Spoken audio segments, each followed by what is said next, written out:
il n'a rien trouvé. Je n'ai jamais rien dit, je le dis aujourd'hui.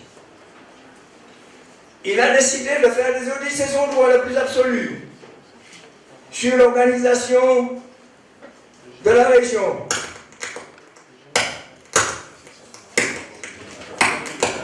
Permettez-moi de vous dire que les employés qui sont à la région, respect pour eux, n'ont jamais été employés par le président Alfred Marie-Jeanne.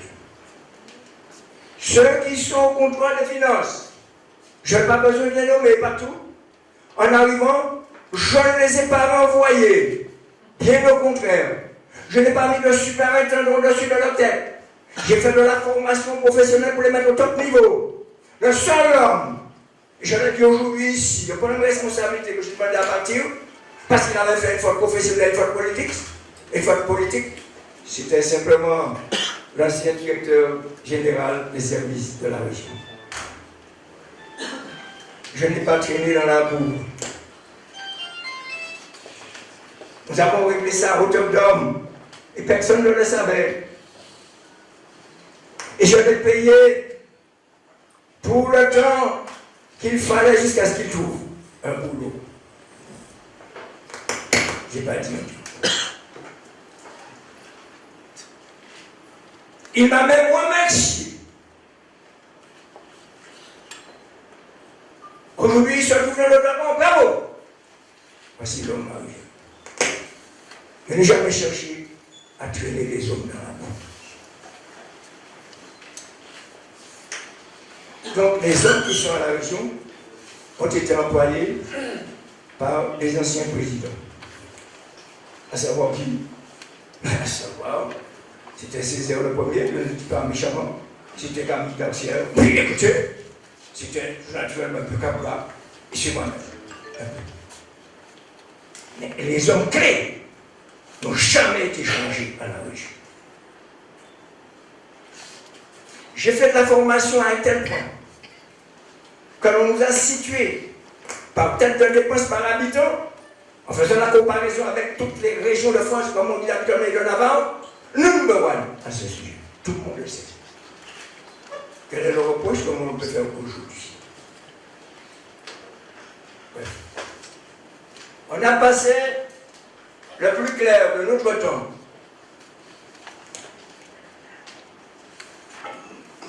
à faire des audits, je l'ai dit.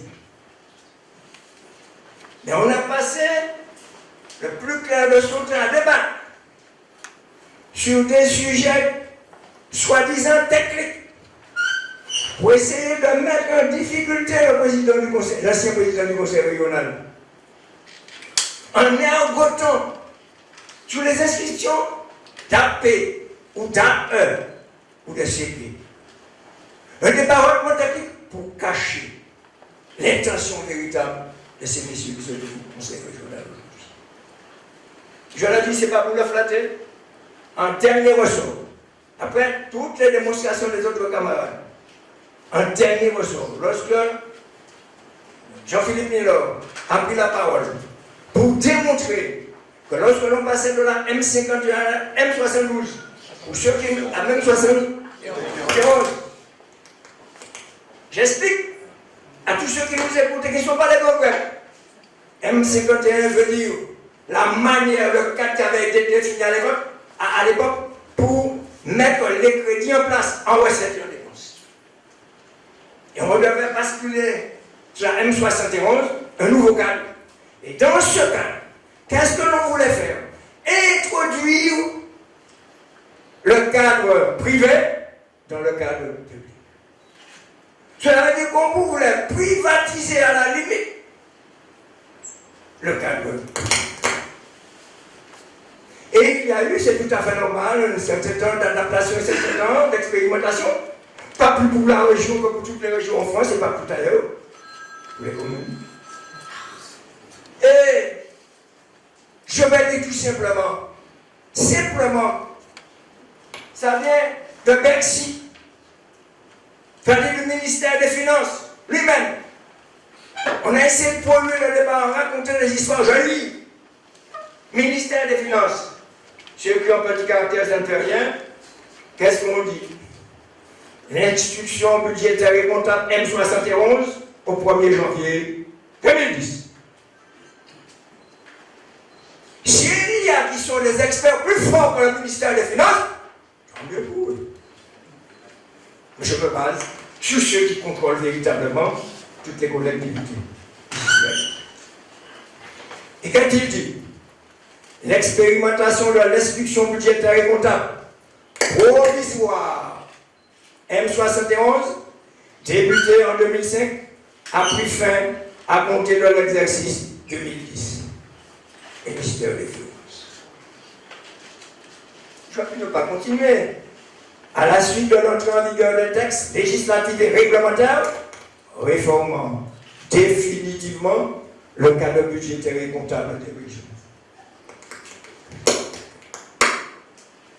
L'ordonnance, je cite exprès, numéro 2009-1400 du 17 novembre 2009, relative à la simplification et à l'amélioration des règles budgétaires et comptables applicables aux régions et aux syndicats mixtes de l'article L.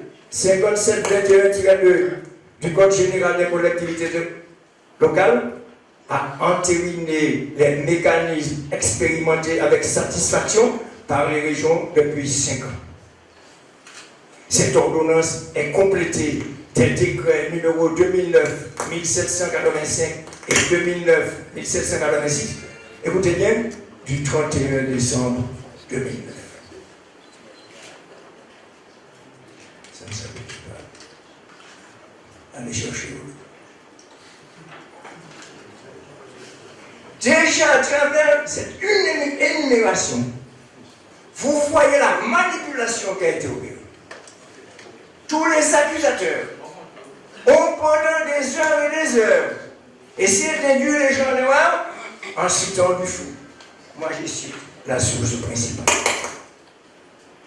Tout bon. Ça, c'est le signal de départ de la grande manipulation. Deuxièmement. Troisièmement, il y a eu une partie d'experts mobilisés pour la circonstance. Et après avoir analysé en fond et en large, dans tous les coins et recoins du conseil régional, les experts ont abouti à une conclusion effarante. Je lis juste une phrase. Une présomption de déficit.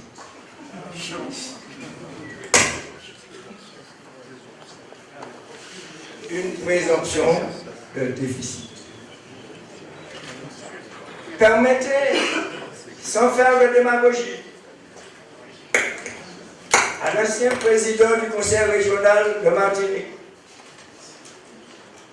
de vous dire que j'ai eu l'occasion, maintes fois, je n'arrive pas à les compter, avoir affaire au contrôle de la légalité, c'est-à-dire à tous les préfets qui sont passés, et à tous les chefs de service, aux différents payeurs régionaux, aux différents trésoriers payeurs généraux de la Martinique, et au niveau européen, à tous les commissaires européens, et j'en passe. J'ai fréquenté souvent, je me suis heurté à des soi-disant experts. Je n'ai jamais vu dans ma vie un acte d'accusation terminant en disant qu'il y a une présomption de déficit. Si aujourd'hui on se pose encore une question, je dis que ceux qui se posent des questions, ce sont ceux qui ne sont pas pour la vérité, ou qui sont de préférence de défense avec le mensonge contre la vérité. Et c'est ce que je vais démontrer. Alors, très rapidement, puis après avoir perdu notre temps, ils se sont, comment dire, centrés sur le concept. Le concept de matelas. Le concept de bon père de famille. Je commence par ça. Mesdames et messieurs, je ne suis pas inventeur du concept de matelas. Je n'ai jamais employé ce terme.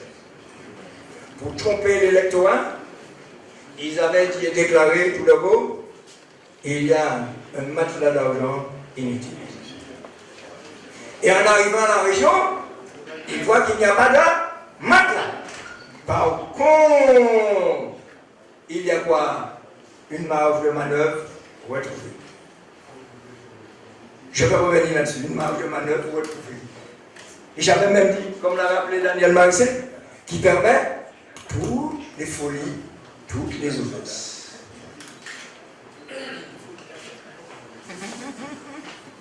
Donc, maintenant, il n'y en a pas. On m'a accusé d'avoir géré un bon père de famille. Tant mieux! C'est vrai, je connais des pères de famille qui partagent l'héritage entre des enfants qui jugent les plus valeureux, les plus méritants, et qui bien souvent déshéritent leurs propres enfants. J'ai vu en Martinique des gens vendre leur terrain. Alors, il y avait des enfants héritiers. Ils ont voté. Si on m'a interprété que j'étais un bon père de famille, je l'assume volontiers. J'étais surtout un bon père de famille envers le peuple le plus malheureux.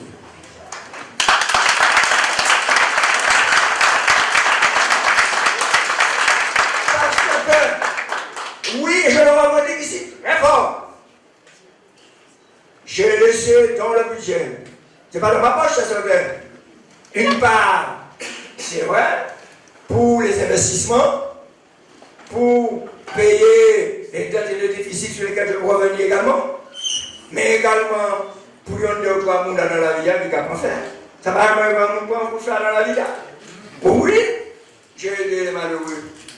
Où sont-ils passés? Ils se sont laissés piéger par des promesses irréalisables. 5 000 points de plus. Dans le même temps, qu'on renvoyait énormément de gens, y compris dans la ville de Fort-de-France, qui avait trop, plus de 4 000, tout le monde le sait, tout le monde a les chiffres, plus de 4 000 ans du pays. Cela veut dire qu'on est même venu me voir pour me demander est-ce que je pouvais donner un petit coup de pouce pour permettre à ces employés, puisqu'ils ont renvoyé petit à petit au cours de la mandature du nouveau président du conseil régional, 900 personnes, à la moyenne de 100 par an, pour diminuer un coup de main pour permettre à ces gens-là de partir en pré-retraite. Celui qui vous parle, je l'ai reçu, c'est pas témoin. Je n'avais pas ça à dire. Je trouve que c'était tout à fait normal. C'est dégoûtant. Je n'ai jamais eu de problème avec le succès politique. Parce que ça va me dire une fois pour tout. Mais il n'y a pas là, mon gars, chez moi, il y a trouvé. Je ne dis pas plus.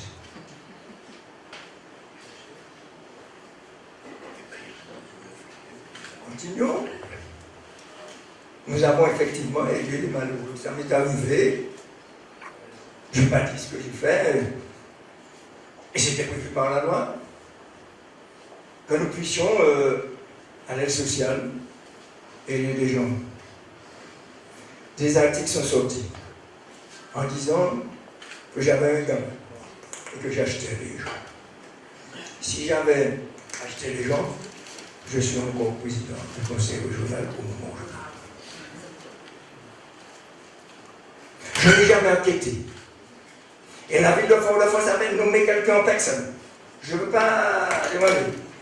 Une assistance sociale qui nous envoyait tous ces dossiers. Matin, midi et soir, j'ai la liste là. Si vous voulez pas comme j'ai la liste là, jamais il y a une discrétion que l'on doit comme ça. Ce sont des tonnes et des tonnes. Je ne ferai jamais ça. Parce que c'est la discrétion même. J'ai jamais fait une contre-enquête pour savoir si les gens qui me présentaient répondaient aux conditions. Je faisais totale confiance à l'assistance sociale et à toutes les assistances.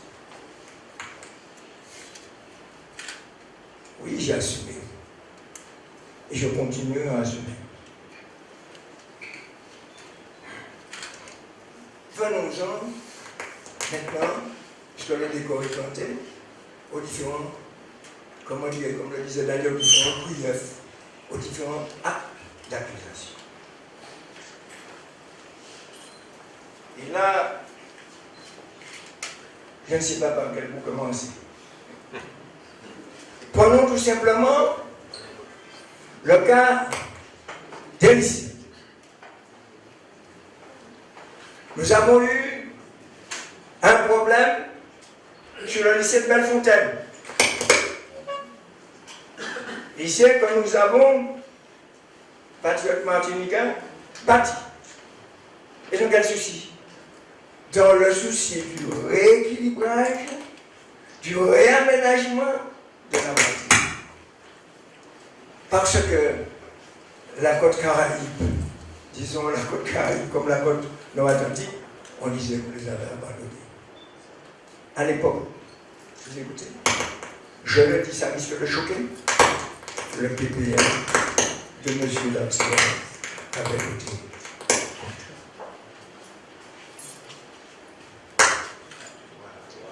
La droite avait voté contre. Et je ne veux blesser personne. Je ne veux blesser personne.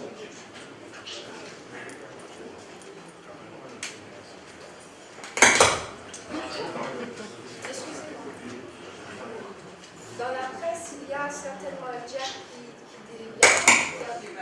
la presse qui est branchée sur le haut-parleur. Vous pouvez lever la main, s'il vous plaît. Il y a combien de presses? Une. C'est tout? Donc il y a un câble en tout cas. C'est pas le micro, c'est pas la sonde, ça c'est sûr.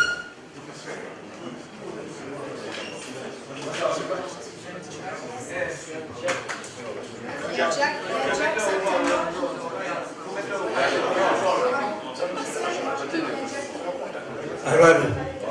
Alors, on s'excuse tout simplement, c'est qu'il y a un petit bout de fond qui nous gêne, c'est pourquoi on a arrêté quelques minutes. Ça, c'est le problème de la technique. Là, il n'y a pas de manipulation dans le support. Alors, je disais, concernant le lycée de Bellefontaine, c'est nous qui avons créé tout d'un coup. Je disais, je rappelle, ce n'est pas pour accuser les gens, c'est son droit le plus absolu. Camille Daxter, son groupe avait voté. Je rappelle que Jacques Métis avait dit toute la vérité. L'ancien maire du Morne-Rouge. Vous avez supposé qui?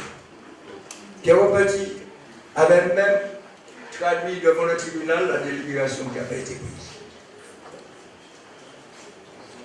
Après, il a retiré. Je sais de quoi je parle. J'ai pris avec vous-même la décision de réaménager ça. Et pourtant, le maire qui est là, le maire qui était là, n'était pas à côté de nous. N'était pas ni au Palimane, ni au CNCP, ni à l'écologie, ni au MIM, ni dans le camp des patriotes.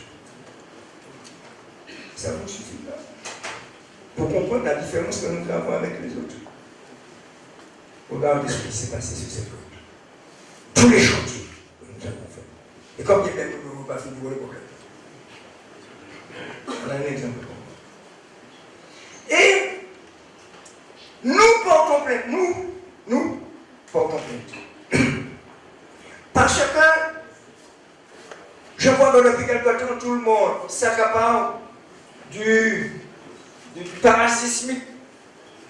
Un jour, une mission, mes camarades. Qui a introduit le parasismique en Martinique? Ce n'est pas l'État. Ce sont les camarades du conseil régional de Martinique. Tout le monde le sait.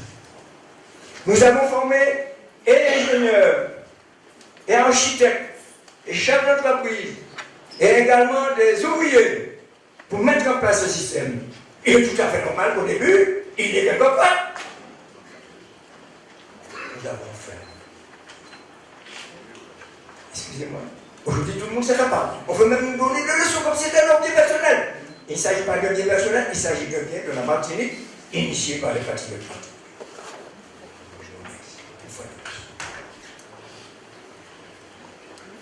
Et nous avions demandé, puisque nous savions, je m'excuse, j'ai au profond les choses, parce qu'en restant à la superficie, on ne comprendra pas. J'ai fait faire, comment dirais-je, pas un audit, mais une évaluation et surtout un prélèvement in situ dans les bâtiments.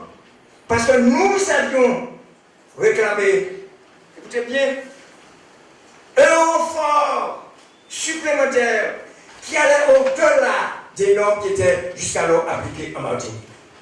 Si je ne dis pas ça, vous n'allez pas comprendre. Et nous avons constaté que tous les bâtiments étaient aux normes supérieures que nous avions demandé en transgressant la loi française. Alors on me poursuit parce que j'ai transgressé la loi française pour le bien des Martiniquais. Et puis, on a constaté dans les enchitillons levés que dans l'espèce de tour qu'il y avait à l'intérieur, qui a dit qu'il devait recevoir la restauration, disons ça pour aller, que l'on n'avait pas totalement respecté le niveau de mon pays. C'est clair. Je n'avais pas le droit de tenter un procès. Je n'avais pas le droit de tenter un procès. Je vous pose la question. On a désigné un expert qui a reconnu. Et que ce qui s'est passé, on m'a dit, au nom de la légalité, au nom comment on dit ça, de provision pour risque, je devais provisionner pour risque. C'est non. Parce que le risque ne venait pas de la région, le risque venait des constructeurs. Je n'ai pas le droit de jeûner les greniers. Et après mes débats, tout avait été payé. Vous savez ce qui s'est passé? Les experts ont été obligés de dire qu'il n'y avait pas la norme proposée, mais il fallait ouvrir. J'ai ouvert, expertise en main. Imaginez un moment que j'avais voté des propositions de risque. Des provisions pour risque. Mais celui qui est en face, il n'est pas présent. Il dit, mais si on a fait ça, c'est qu'ils vont prendre ça en charge. Je ne vais pas prendre ça en charge, c'est les autres. C'est tellement idiot que je ne comprends pas pourquoi là, on puisse me dire qu'à cause de ça, il y a un déficit.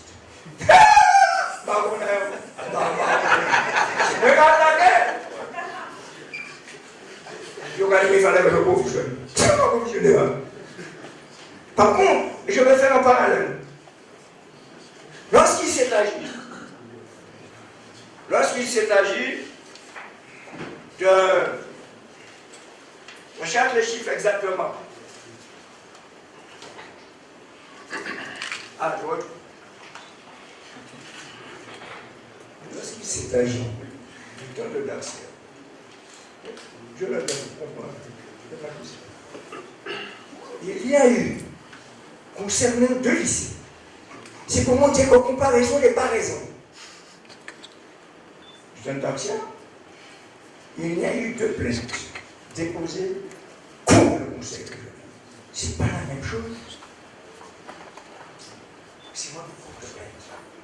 Dans le cas contraire, ce sont les sociétés privées qui portent plainte. Je vous cite les chiffres.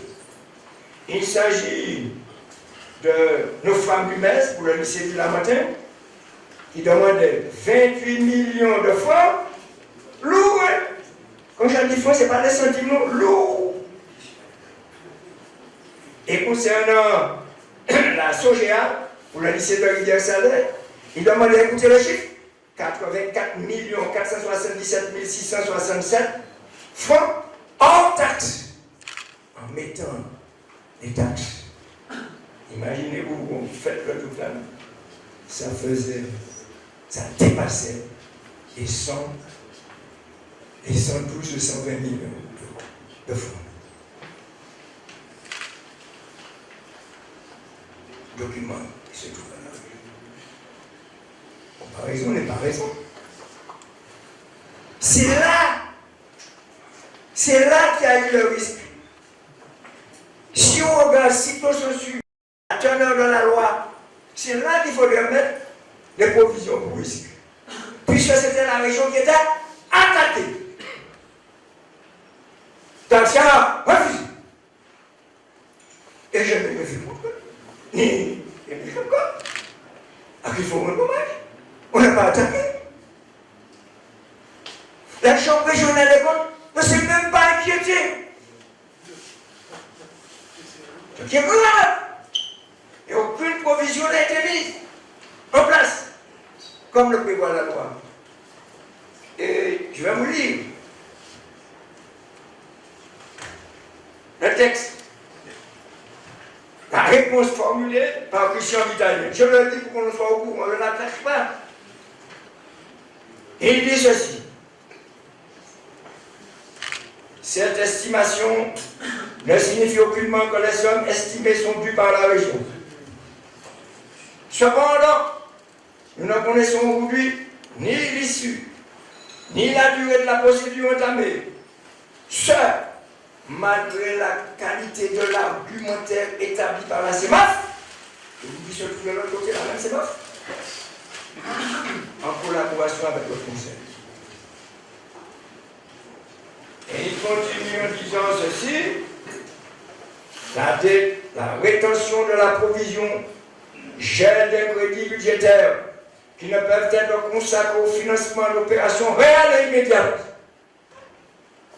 Il faut en être conscient dans un contexte d'arbitrage financier difficile. Mais c'est la situation. L'inscription de la provision peut, sur le plan psychologique, être interprétée comme la reconnaissance de la légitimité de la dette de paiement, ce que j'ai expliqué concernant le lycée de Bellefontaine, et est susceptible d'avoir une influence sur le sort final d'une affaire en délibéré, écoutez-moi bien, depuis le 29 mars 1964, 94. Il n'était pas besoin. Il n'était rien du tout. Il était un simple. Comment faire?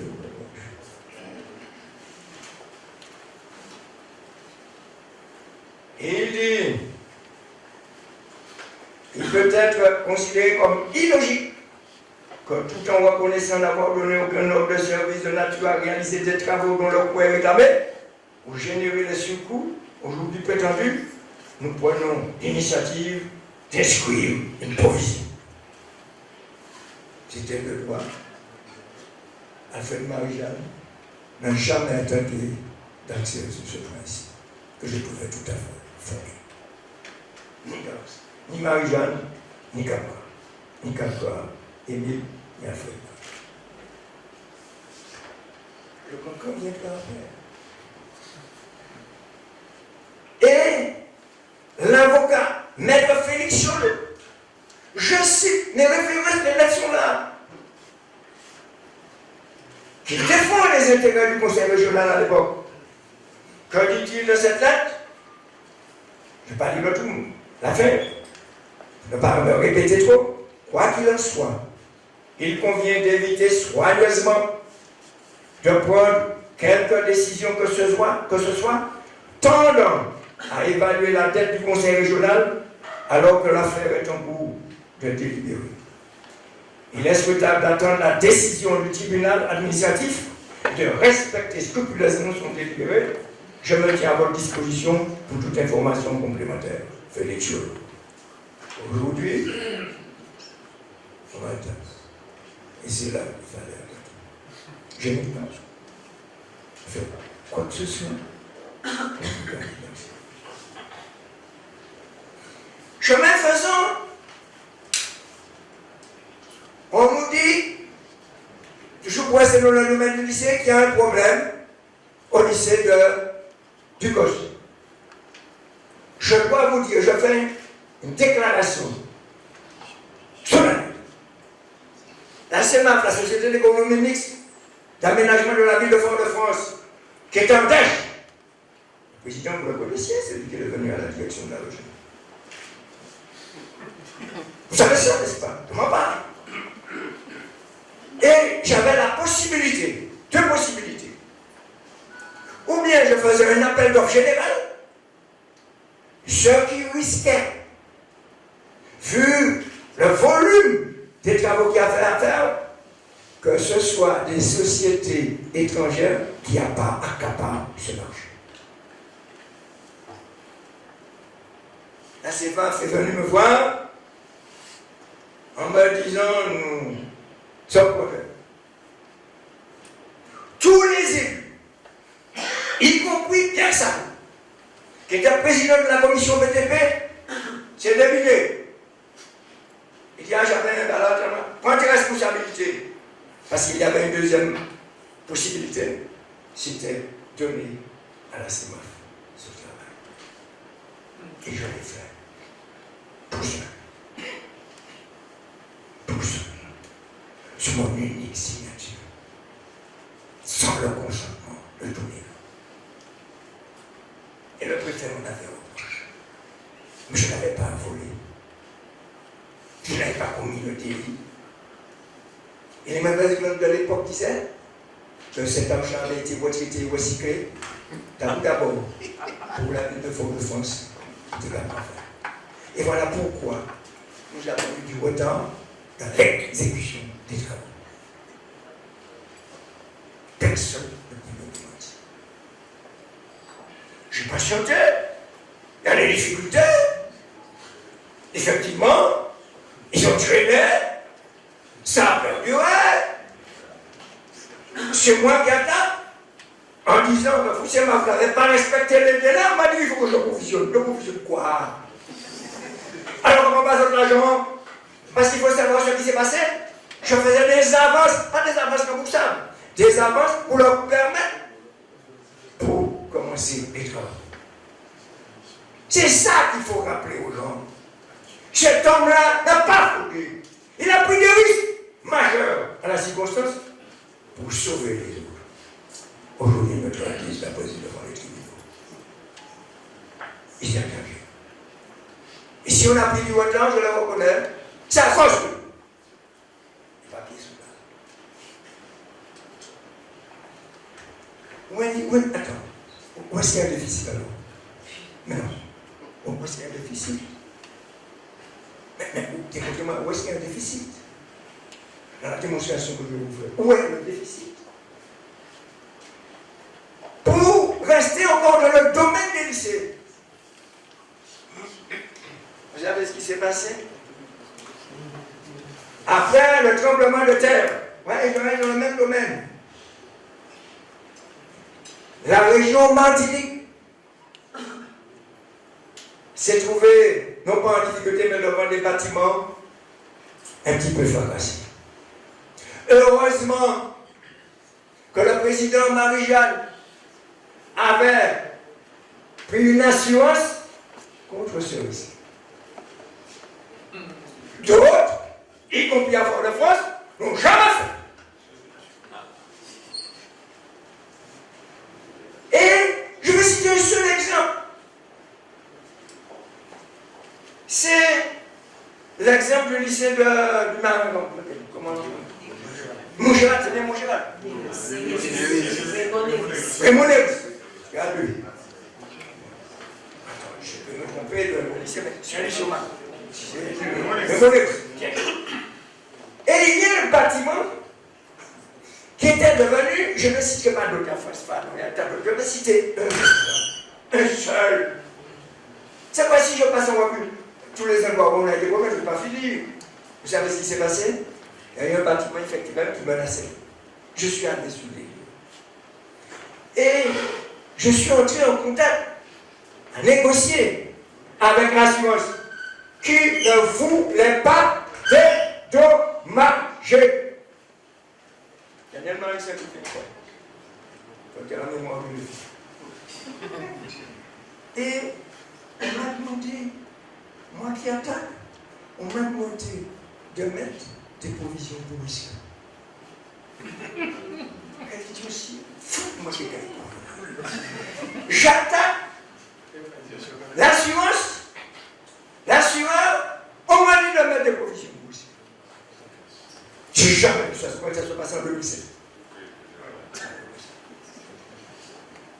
Vous savez ce qui s'est passé? Les élèves. D'abord, les élèves sont descendus à la région. Les enseignants descendus à la région. J'étais à l'ouest. Je suis monté moi-même. On va dire que nous sommes montés là. On a failli mourir. Et on me disait, il faut casser ça au plus vite. J'ai dit, mais vous êtes malade. Si je casse le bâtiment, j'enlève la preuve qui permet de pouvoir discuter avec la sœur. La preuve disparaît. C'est ce boulot. On m'a dit de mettre des provisions pour lui. J'ai dit, je refuse. Parce que si je mets des provisions pour lui, la sueur sera déjà, il va baisser ses prétentions. J'explique. Excusez-moi, c'est ma formation économiste, mathématique, statisticien. Je ne suis pas forcément urbaniste. L'urbaniste s'accommode avec tout. Moi, je ne suis pas un accommodant. En conséquence, là, je me suis battu. Vous savez ce qui s'est passé? J'ai fait une réunion, qu'est-ce que nous avons fait? Le camarade se souvient. J'ai acheté ce que l'on appelle, c'est des phares. Des modulaires. Et vous savez ce qui s'est passé? Ces modulaires, non seulement il y a la clim à l'intérieur, c'est bien aménagé, tout ça. Je vais faire une réunion, je dis voilà, en attendant que le conflit soit réglé, vous descendez les égouts. À l'époque, passez dans la mer. On fait une réunion avec le personnel, un représentant enseignant d'un syndicat que je tairai me dit, est-ce que le modulaire est pas raciste? Je le revois cet homme. Je l'ai descendu. Et vous devez supposer, je ne mens pas. Eh bien, allons-y. Vous savez ce qui s'est passé? Monsieur le chimie ne le dit pas. Il vient de recevoir et de toucher après mes combats. Écoutez, plus de 10 millions d'euros de la population.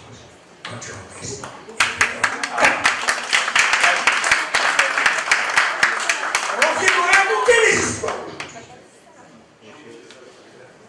Il a supposé qu'il y a une présomption d'un déficit.